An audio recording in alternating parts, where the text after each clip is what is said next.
घोड़ों के बारे में दिलचस्प मालूमात। दोस्तों, रिसर्च के मुताबिक दुनिया में तकरीबन 60 मिलियन घोड़े पाए जाते हैं। दोस्तों, घोड़े खड़े होकर भी सो सकते हैं। घोड़ों के बच्चों को फॉल्स कहा जाता है।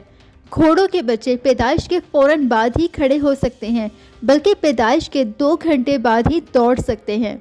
घोड़े मुंह से सांस नहीं लेते, वो सिर्फ नाक से सांस लेते हैं। घोड़े हर रोज 10 गैलन थूक पैदा करते हैं। घोड़ों की आंखें जमीन पर रहने वाले तमाम मैमल से बड़ी होती हैं। वो तकरीबन 360 डिग्री को भी देख सकते हैं। दोस्तों, घोड़े बहुत समझदार होते हैं। वो एक दूसरे से चेहरे के तासुरात से और एक्सप्रेशन से बातचीत करते हैं। घोड़े खुदा के खूबसूरत और ज़बरदस्त मखलूक हैं। घोड़ों की अदाओं को तो खुदा भी पसंद करता है। घोड़ों के पाँव से लगी हुई खुरियों के टकराने से जो शरारे उड़ते हैं, अल्लाह उन्हें भी पसंद करता है।